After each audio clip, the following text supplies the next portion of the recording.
Oke, bismillahirrahmanirrahim. Assalamualaikum sobat konten Teras Dakwah. Kita kembali lagi di segmen akhirnya aku tahu. Nah, kali ini kita berada di toko busana muslim koleksi Antum. Nah, kali ini kita dibersamai langsung oleh ownernya ya guys, bersama Ustadz Hanif Muslim. Assalamualaikum Ustadz. Waalaikumsalam warahmatullahi wabarakatuh. Gimana kabarnya Ustadz hari ini? Alhamdulillah sehat walafiat. Alhamdulillah. Nah, untuk toko koleksi Antum ini berada di mana Ustadz lokasinya? Kalau lokasinya ini di tepi kota Jogja, Mas Ibin. Masuknya Bantul, tapi Bantul yang selatan, Bangun Tapan tepatnya. Oh, iya. Alhamdulillah. Untuk toko ini sudah berdiri sejak berapa lama Ustadz? Jadi kalau sejarahnya itu dulu waktu sekitar 10 tahun lalu, saya itu membuka toko perlengkapan muslim di kampus UGM itu. Dan yang kita jual itu perlengkapan muslim, diantaranya busana. Nah, busana itu macam-macam, ada busana pria, busana wanita, anak-anak dan sebagainya. Pokoknya untuk keluarga gitu.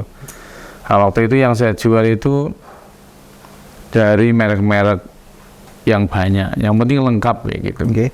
Nah, setelah saya berpikir kayaknya kalau saya menjual merek sendiri dan membuat brand sendiri, insya Allah bisa.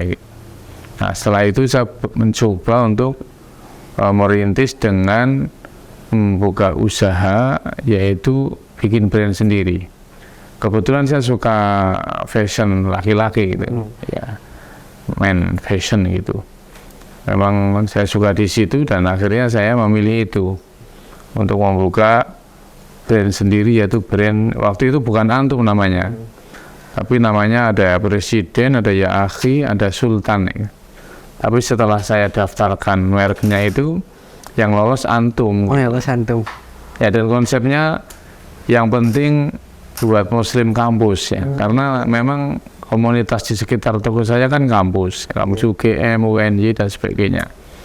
Akhirnya menciptakan busana Muslim yang buat ngampus bisa, pantas maksudnya masih. Tapi buat sholat juga oke gitu loh.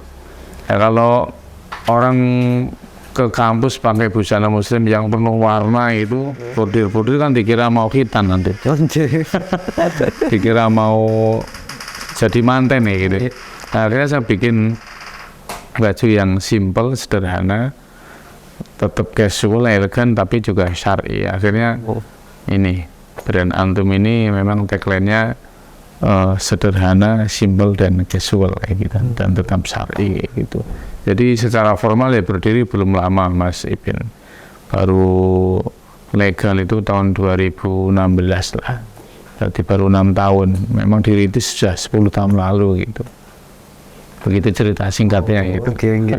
Sangat luar biasa ya Ustadz. Alhamdulillah. Jalanannya. Nah, teman-teman nih, bagi yang mau ke kampus nih bingung outfitnya gimana, takut dibilang norak kampungan atau kumal gitu, mending bisa nih datang ke toko busana muslim koleksi Antum, lokasinya di Biro Kerten gitu. Iya, Biro Kerten. Nanti insya Allah ya di Biro Tapan, di maps di bawah ini ya.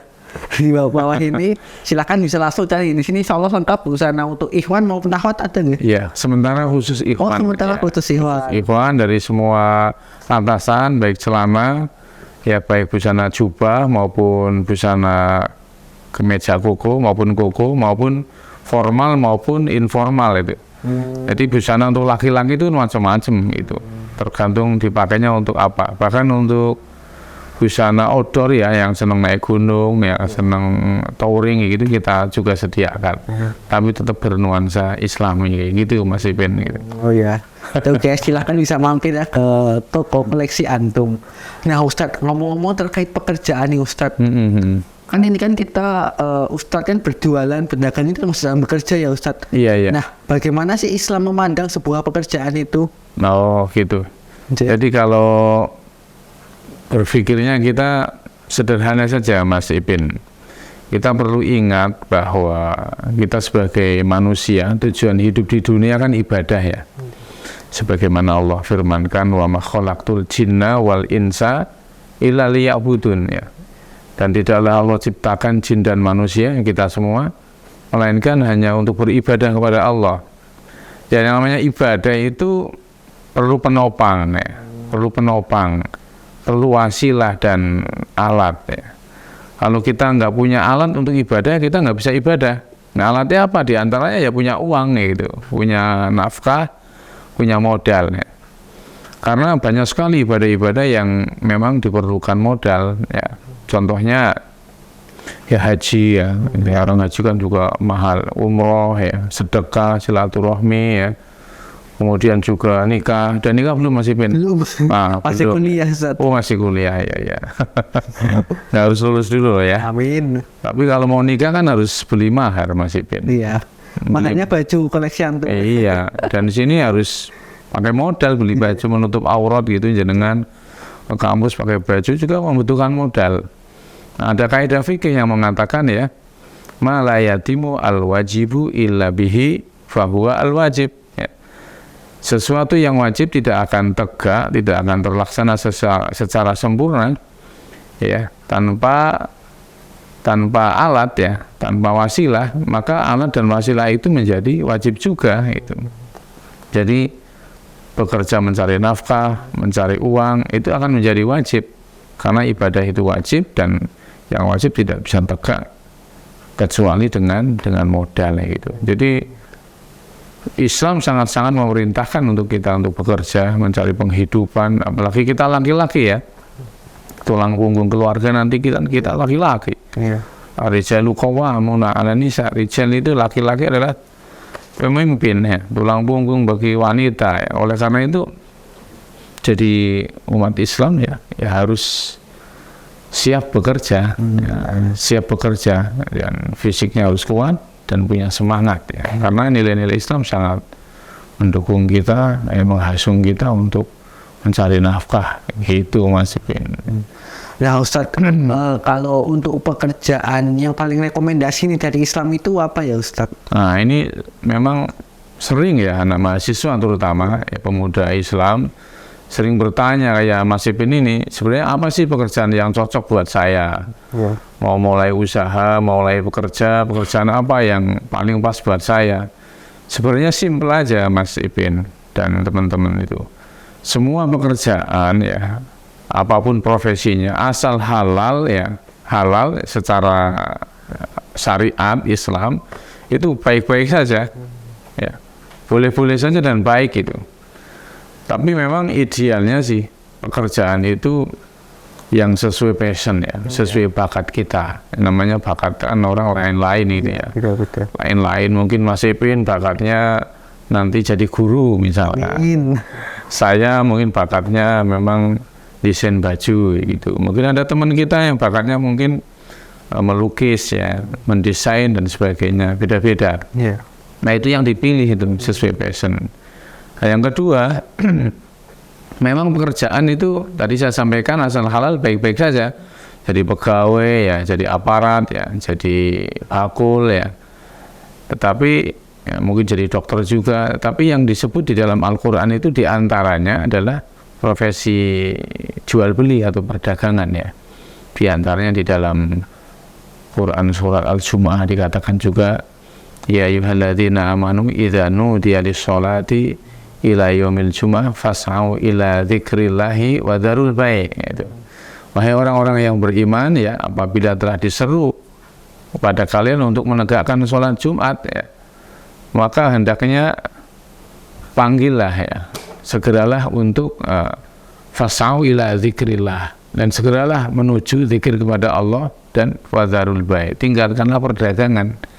Dalam ayat yang lain juga dikatakan ar-rijalun la tulhihim ya tijaratun wala bai'un an dzikrillah ya.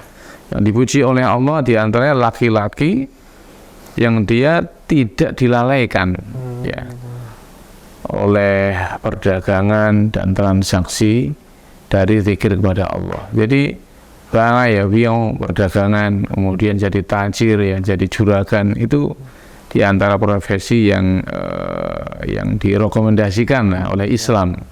Dan Nabi kita SAW, Nabi Muhammad ya, juga dia berdagang baju dengan Khadijah Ummul Mukminin dan sebagainya. Intinya sih ya sesuai passion tadi, asal halal ya sudah jalani aja. Tapi kalau boleh memilih ya, saya kira menurut pendapat pribadi saya ya, perdagangan itu bagus juga ya. Nanti Mas Ipin ngajar itu jadi guru ya, tapi dagang juga bisa kayak gitu. Saya juga ngajar juga, tapi juga dagang juga masih bisa. Itu profesi yang menurut saya luar biasa lah bisnisnya. Nah Ustadz, ini menarik juga sih Ustadz, apa namanya, Rasulullah kan ini ya, berdagang itu ada sifat Rasulullah yang membuat orang-orang itu percaya bahwa dagangannya dititipkan kepada Rasulullah. Iya nggak sih? Iya, trust istilahnya. Iya. Bahasa sekarang itu trust. Iya. Jadi dipercaya orang itu. Jadi betul sekali, kalau namanya dagang itu salah satu karakternya yang harus kita punya adalah bisa dipercaya, amanah kayak gitu. Ketika kita sudah dinilai amanah, trust ya, bahasa bisnisnya itu oleh orang, maka sesuatu menjadi sangat mudah ya. Seperti saya ya, sebenarnya model itu awalnya bukan dari saya pribadi juga, tapi dari teman, kadang relasi. Bahkan sampai sekarang yang menawari modal ke saya pun ada beberapa, Mas Ipin. Itu karena memang mereka percaya sama saya gitu. Karena mereka punya uang yang kurang berputar, ya berhenti, akhirnya menawarkan modal kepada saya. Tapi alhamdulillah sementara ya cukup dengan modal saya sendiri gitu. Kemudian dari sisi relasi ya kita namanya bisnis pasti punya relasi ya. Relasi supplier ya, relasi karyawan sendiri, kemudian relasi buyer pembeli ya. Itu makanya tadi yang saya sampaikan harus trust, harus bisa dipercaya. Ya, saya punya konsumen, kalau konsumen sudah percaya sama saya, maka dia akan menjadi repeat order, akan menjadi langganan, dan masalah harga bahkan ya menjadi sesuatu yang nomor 2 lah gitu. Kalau sudah percaya gitu, insya Allah itu akan sangat membantu perdagangan kita. Ya tentunya nanti ada adab-adab, ada karakter yang lain yang mungkin perlu harus ada pada diri seorang pedagang itu. Ya. Mungkin Ustaz, sebelum kita masuk ke adab-adab ini ya, adab-adab bekerja gitu. Nah, ada satu hal yang menarik ini kan, biasanya kalau orang jualan, terutama biasanya di pasar gitu, ada pedagang yang mohon maaf tidak jujur atau mengurangi timbangan. Nah, itu hukum dalam Islam bagaimana Ustaz? Nah itu, jadi itu merupakan karakter dasar ya. Jadi seorang pedagang itu dia harus jujur ya, dia harus amanah tadi ya. Dan yang kedua harus perdagangannya harus betul-betul dipastikan halal ya. Ketika suatu perdagangan kita ini sudah tidak halal ya, halal itu ada 2, halal yang kita jual belikan materinya, zatnya ya. Mas Ipin jual beli HP misalkan, HP halal atau haram? Halal jelas. Nah itu halal. Kalau jual beli misalkan topi miring, nah, itu jelas haram ya. Jadi kita harus satu halal yang kita jual, yang kita jual jenisnya ini halal. Jualan HP kan ya halal, jualan kerupuk, jualan baju kan halal.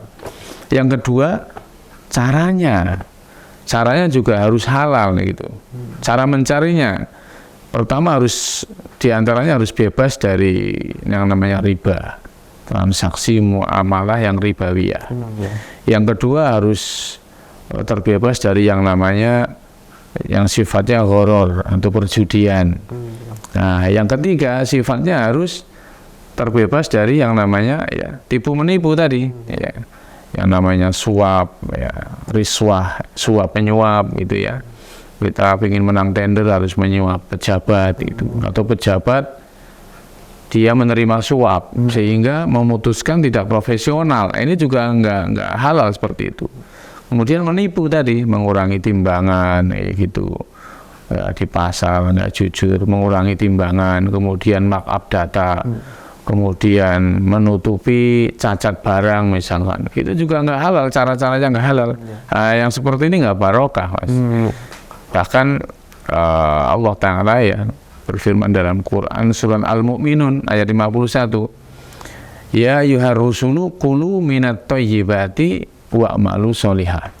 Wahai para rasul, makanlah atau carilah nafkah, carilah penghidupan dari hal-hal yang thayyib, yang halalan thayyiban.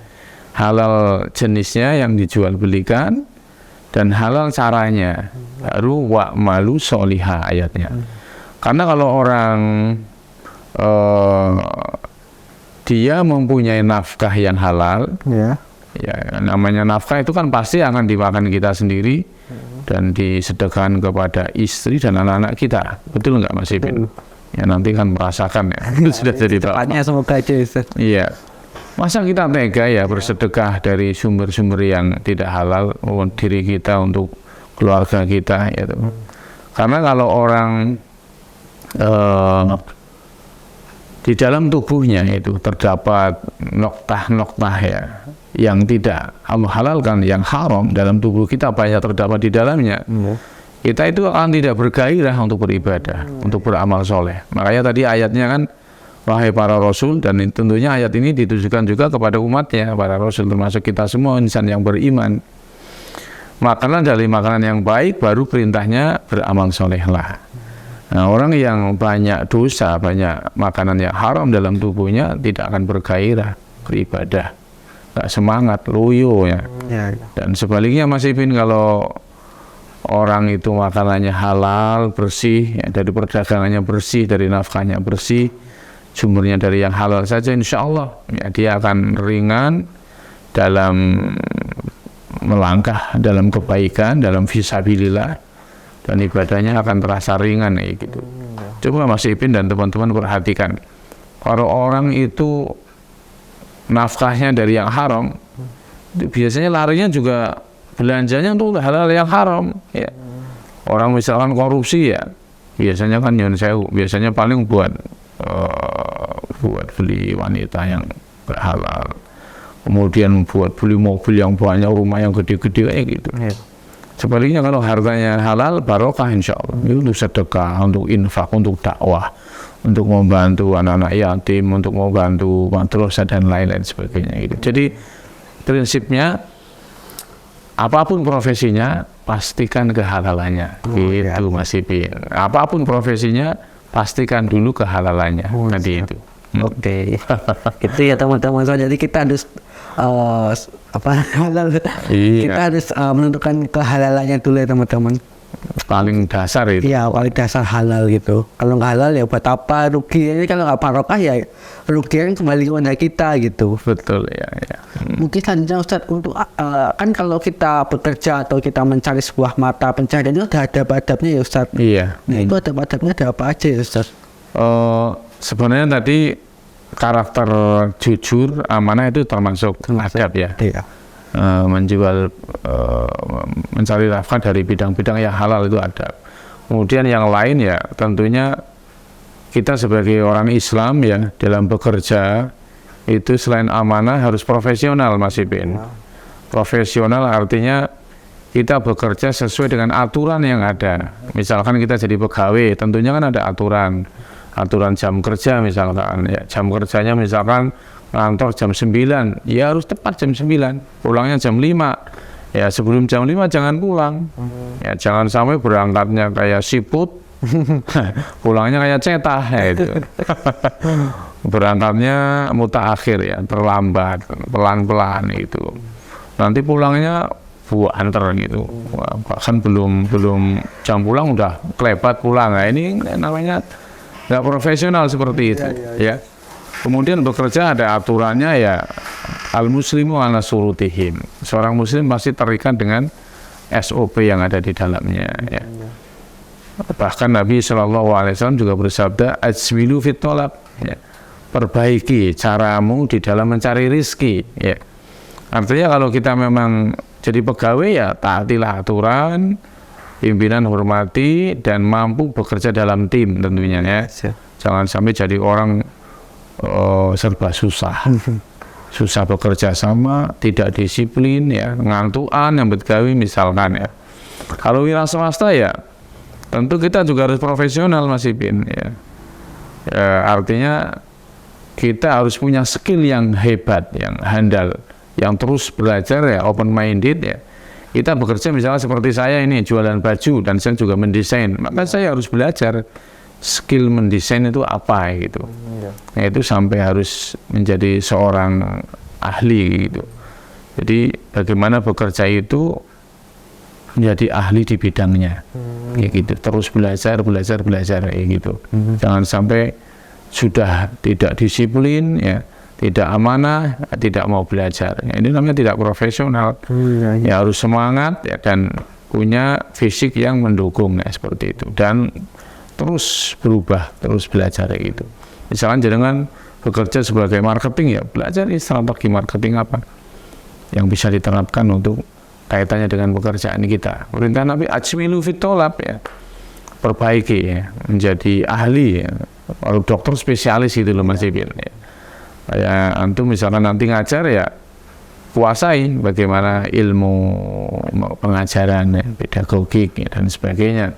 Intinya adabnya ya profesional, kita harus menjadi ahli di bidang yang kita masing-masing. Jangan setengah-setengah lah, gitu ya. Jangan setengah-setengah lah, ya. Apalagi nggak punya semangat, nggak punya gairah, skillnya juga setengah-setengah. Wah, ini repot kayak gini. Kayak gitu.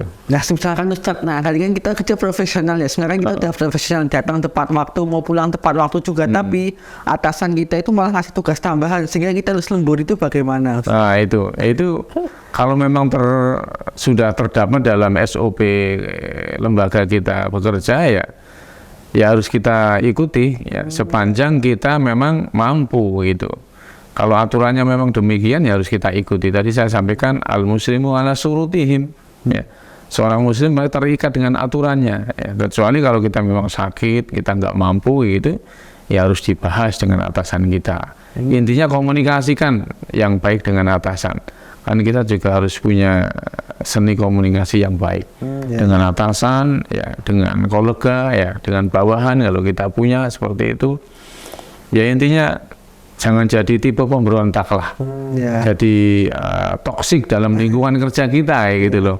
Jadi racun, ya, jadi beban. Kalau bisa jadi pioner, jadi sumber inspirasi dan jadi motivator bagi yang lain. Gitu. Ya, kalau lembur tentunya ya fisik kita harus kuat, ya, dan kemudian juga harus punya semangat, ya. Itu nanti ada batas fisik, ya, itu nanti tertuang dalam aturan tentunya, ya, seperti itu. Wasipin. Selanjutnya Ustadz, kalau bekerja secara optimal itu bagaimana, ya Ustadz? Nah, itu tadi diantara adabnya adalah apabila kita bekerja, ya, misalnya mencari nafkah, berdagang, ya kita harus tampilkan dengan kinerja yang optimal, ya. Seorang muslim nggak boleh loyo, ya, nggak boleh lesu, dan nggak boleh lemah, pesimis, ya. Ya, istilahnya anak sekarang itu jadi orang mendang-mending gitu. Iya. Tipis mentalnya gitu. Ya. Harus optimal, ya, bermental prima, ya, dan punya semangat dan kinerjanya optimal, ya. Contoh yang kinerja yang optimal kalau kita seorang wira swasta, ya, ya ada dalam doa Nabi SAW, ya. Beliau mendoakan kepada umatnya, Allahumma barik li ummati fi bukuriha. Ya Allah, berkahilah kepada umatku, ya, di pagi harinya. Artinya kalau kita sebagai orang pebisnis, pedagang, ya, dianjurkan, sangat-sangat dianjurkan bekerja di pagi-pagi hari, ya, berawal-awal. Jangan males-malesan, misalnya setelah sholat subuh kita zikir pagi petang gitu kan. Setelah itu ya jangan tidur-tiduran, jangan leyeh-leyeh, atau jangan cuma scroll HP gitu, ya. Sambil santai-santai gini mager, nggak boleh. Kalau bisa ya udah pekerjaan kita apa, kalau memang jualan online ya buka laptopnya. Kalau memang jadi sales ya udah langsung keliling. Kalau punya toko, buka tokonya di pagi hari. Itu sumber keberkahan kita dalam mencari rezeki, ya. Bahkan sebagian ulama mengatakan dari hadis ini, ya, itu dihukumi makruh bagi seorang muslim itu tidur-tidur di pagi hari, gitu. Ya, nggak boleh mager gitu. Ya. Setelah subuh ya nggak boleh, ya. Ya nggak boleh, apalagi pemuda, ya, harus pagi-pagi hari harus beraktivitas yang positif, gitu. Kita wira swasta pagi hari juga harus segera bekerja di pagi hari, itu keberkahan. Bahkan dalam satu riwayat Nabi SAW juga bersabda, Innallaha yuhibbu al-abda. Sesungguhnya Allah Subhanahu wa Ta'ala juga mencintai seorang hamba, ya. Mencintai seorang hamba idza amila amalan, ya, falyutqinuhu, ya. apabila dia itu mengerjakan suatu pekerjaan, ya, maka dia mengerjakannya secara sempurna, ya, secara profesional dengan kinerja yang prima kayak gitu. Nggak setengah-setengah, dia betul-betul tekuni, ya, dengan semangat dan dengan skill yang handal gitu. Nggak boleh intinya kalau kerja itu males-malesan, setengah-setengah, atau badan kita di kantor misalkan, kalau kita seorang pegawai, pikiran kita di luar, nah itu nggak profesional kayak gitu. Atau nyambi misalkan jam kerja kantor ternyata cuma nyambi jualan sendiri, ya, padahal jam kantor, apalagi pakai wifi-nya kantor misalkan. Nah, ini tidak profesional yang seperti itu, ya, dan kinerjanya sangat buruk gitu. Ya, demikian juga orang yang wira swasta, ya, dia harus menjadi karyawan yang terbaik bagi perusahaannya, bagi lembaganya, dan dia harus bisa memberi contoh kepada karyawannya. Nah, seperti itu. Jadi betul-betul harus seorang muslim kalau kerja ya dengan kinerja yang prima gitu, nggak boleh lesu. Oleh karena itu harus didukung fisik yang kuat juga, olahraga kayak gitu. Olahraganya naik gunung, ya, jogging gitu, bersepeda juga boleh gitu. Pokoknya biar fisik kita kuat gitu. Nah, jadi kerjaan kita juga tertopang itu. Itu Mas Ipin. Nah, Ustaz, saya pernah mendengar juga bahwa kalau kita bekerja gitu atau melakukan sesuatu kita harus bertawakal. Nah, itu maksudnya bagaimana ya, Ustaz? Nah, ini penting ini. Ini juga karakter jiwa seorang pengusaha muslim, ya. Bertawakal kepada Allah. Jadi artinya bertawakal itu kan menyandarkan hati kita setelah kita berikhtiar secara optimal, ya, menyandarkan hati kita kepada Allah tentang masalah hasilnya, ya. Optimalkan ikhtiarnya, ya, kemudian sandarkan hasilnya, itu. Tawakal hatinya kepada Allah Subhanahu wa Ta'ala. Jangan sampai kita ini hanya mengandalkan strategi yang hebat, hanya mengandalkan cara-cara yang mutakhir, mengandalkan teamwork kita yang luar biasa. Jangan. Tapi seorang muslim, ya, ikhtiarnya harus dioptimalkan. Ya, setelah itu ya sudah, Allah mau kasih jatah berapa, mau kasih pencapaian berapa, Allah yang akan memberikan jatahnya kepada kita. Namanya tawakal itu akan membuahkan hasil, jiwa kita itu tenang, bersandar kepada Allah, kemudian ridho terhadap hasil yang akan didapat, ora kaken sambat. Ya, itu. Jadi bahkan Nabi sallallahu alaihi wasallam, Mas Ipin itu, beliau mengibaratkan, ya, lau annakum, ya, lau annakum, jika kalian semua, ya, itu bertawakal kepada Allah Subhanahu wa Ta'ala sebagaimana tawakalnya burung, ya, haqqa tawakkulihi, ya, kama yarzuqu tayra, ya, sebagaimana Allah Subhanahu wa Ta'ala memberikan rizki kepada burung, ya, taghdu himason wa taruhu bitonan. Burung itu nyun sewu kalau pagi hari dia terbang, ya, kemudian dia dalam keadaan lapar, nah, pulangnya itu sebelum angsup, sebelum maghrib. Nah, itu sudah dalam keadaan kenyang, anak-anaknya semuanya sudah dikasih makan. Burung itu kan nggak punya akal, nggak punya otak, hanya beler-beler aja mabur gitu, tahu-tahu dapat rezeki kemudian dibawa pulang dalam keadaan kenyang, ya. Itu burung, ya. Takhdu himason wa taruhu bitonan. Itu burungnya itu lapar, kalau pas terbang pulang sudah dalam keadaan kenyang, ya, seperti itu. Dan Allah Subhanahu wa Ta'ala juga menjamin, ya, di dalam Quran surah At-Tolak, ya, wa may yatawakkal 'alallahi fahuwa hasbuh, ya, maka barang siapa yang bertawakal kepada Allah Subhanahu wa Ta'ala, maka Allah akan mencukupkan keperluan-keperluannya tadi. Oleh karena itu orang yang berdagang, orang yang berbisnis, ya, penting sekali tadi itu adabnya menyandarkan hati ini tentang masalah hasil hanya kepada Allah Ta'ala. Urusan kita pokoknya bagaimana ikhtiar sebaik mungkin, seprofesional mungkin. Kalau sudah itu ditempuh secara maksimal, ya sudah. hasilnya kepada Allah Ta'ala. Kalau sudah jadi rezeki kita, ya pasti akan kita dapat, walaupun usaha kita sederhana. Tapi kalau memang belum jatah kita, ya itu pasti akan meleset, walaupun usaha kita keras, ya. Walaupun usaha kita luar biasa. Begitu Mas Ipin. Jadi orang Muslim harus membekali jiwanya dengan jiwa yang tawakal yang sempurna, supaya tenang jiwanya, ya gitu. Mungkin Ustadz yang terakhir ya, mungkin ada pesan-pesan untuk teman-teman kita yang sedang menonton via YouTube ini Ustadz, pesan-pesan untuk sobat online Cerdas Dakwah untuk semangat bekerja Ustadz. Oh ya, jadi intinya gini Mas Ipin, namanya orang Muslim ya, itu semua aktivitasnya harus diniatkan ya Allah dan lillah, ya. Hanya untuk mencari ridho Allah Ta'ala, di jalan Allah Ta'ala, termasuk berdagang, ya. Karena kita niatnya ibadah, maka ruhnya harus semangat ibadah. Ya. Orang yang di luar sana, yang bukan Muslim, yang mereka hanya bekerja untuk mencari dunia, itu aja semangat. Betul nggak? Betul. Nah, sementara kita ibadah, lah kok nggak semangat, kok luyu. Wah, ini harus dikoreksi yang seperti ini. Jadi pokoknya niatnya harus ibadah, supaya ruh jihad kita ini kan jihad mencari harta yang halal, harus optimal, dengan optimal yang di puncaknya, gitu.